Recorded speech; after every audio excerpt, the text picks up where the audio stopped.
Bishramganj bright shine English medium স্কুলের চতুর্থ বর্ষপূর্তি উদযাপন। Bishramganj bright shine English medium স্কুলের চতুর্থ প্রতিষ্ঠা বার্ষিকী ও বার্ষিক সাংস্কৃতিক অনুষ্ঠান উদযাপিত হয় শনিবার সকালে বিশ্রামগঞ্জ বাজারস্থিত শচীন দেববর্মন স্মৃতি কলাক্ষেত্রে।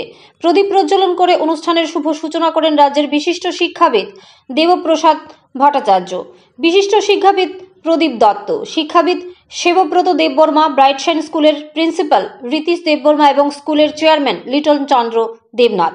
অনুষ্ঠানে স্বাগত ভাষণ দিতে গিয়ে স্কুলের প্রিন্সিপাল এবং শিক্ষাবিদ সেবব্রত দেববর্মা বলেন, 2020 সালের 21 ডিসেম্বর বিশ্রামগঞ্জ ফায়ার সার্ভিসের উল্টো দিকে জাতীয় সড়কের পাশে প্রতিষ্ঠিত হয় bright shine English medium school. এলাকার বিশিষ্ট শিক্ষাবিদ তথা স্কুলের চেয়ারম্যান লিটন চন্দ্র দেবনাথের আন্তরিক প্রচেষ্টা এবং উদ্যোগে স্থাপিত হয়েছিল এই স্কুল।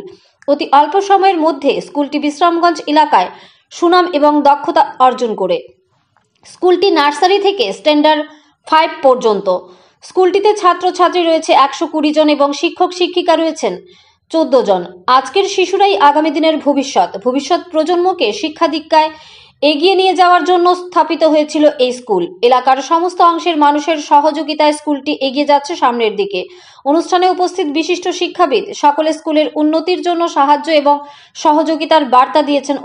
অনুষ্ঠানে স্কুলের কচিকাঁচা ছাত্রছাত্রীরা পিরামিড প্রদর্শন সহ নাচ গান আবৃত্তি উপস্থাপন করেন। বিশেষ করে স্কুলের নার্সারির ছাত্রী দিশা দত্তের আবৃত্তি নজর কেড়েছে সবার।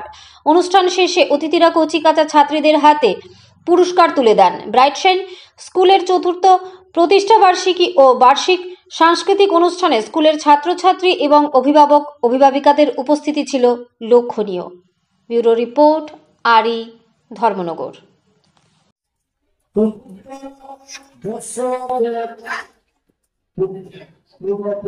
উপলক্ষে আমাদের যে অনুষ্ঠান, এই অনুষ্ঠানে আমি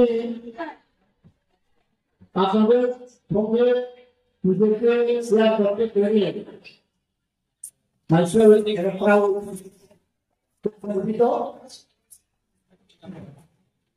এটা একটা দৃষ্টান্ত।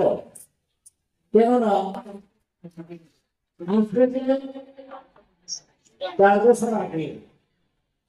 আজকের এই দিনে 21শে ডিসেম্বর 2020 আমাদের লিটন চন্দ্র দেবনাথের নেতৃত্বে এবং ওনার প্রচেষ্টায় স্কুলটি প্রতিষ্ঠিত হয়েছে। তাদের সফলতা ছিল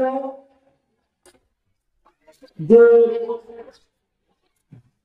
সবচেয়ে বড় চ্যালেঞ্জ, অর্থাৎ আমাদের দেশের ভবিষ্যৎ, আমাদের যে কচি শিশুগুলোকে মানুষ করা এবং তৈরি করা। তো আজকে দৃষ্টান্ত, কেননা প্রত্যেক বছর হয়েছে এবং আমরা কি দেখতে পেলাম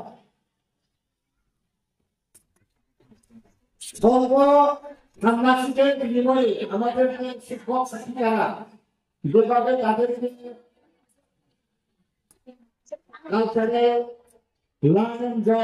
শিক্ষা এবং আনন্দের মাধ্যমে, খেলাধুলার মাধ্যমে, বিভিন্ন সংস্কৃতির মাধ্যমে যেভাবে আমাদের শিশুগুলাকে যেভাবে তৈরি করার যে উদ্যোগ নিয়েছেন বা চেষ্টা হচ্ছে, এবং আমরা দেখতে পাচ্ছি যে বেশ সুন্দর হয়েছে। তারা জীবনে অনেক স্থায়ী হয়ে আসছে, জগৎটা আমরা দেখতে পাচ্ছি। তো মানবতার আমাদের এই বক্তব্যটুকু শুধু ইন্টারনেটের উপর ছেড়ে দিলেই হবে না, এই দায়িত্বটা আমাদেরকে পালন করতে হবে। তিনি প্রতিষ্ঠা করলেন যে আমাদের ছোট ছোট শিশুদের তাদের ভবিষ্যৎ কিভাবে গঠন করা, চরিত্র কিভাবে গঠন করা, তার সিদ্ধান্ত আমরা প্রত্যেকে গ্রহণ করতে হবে।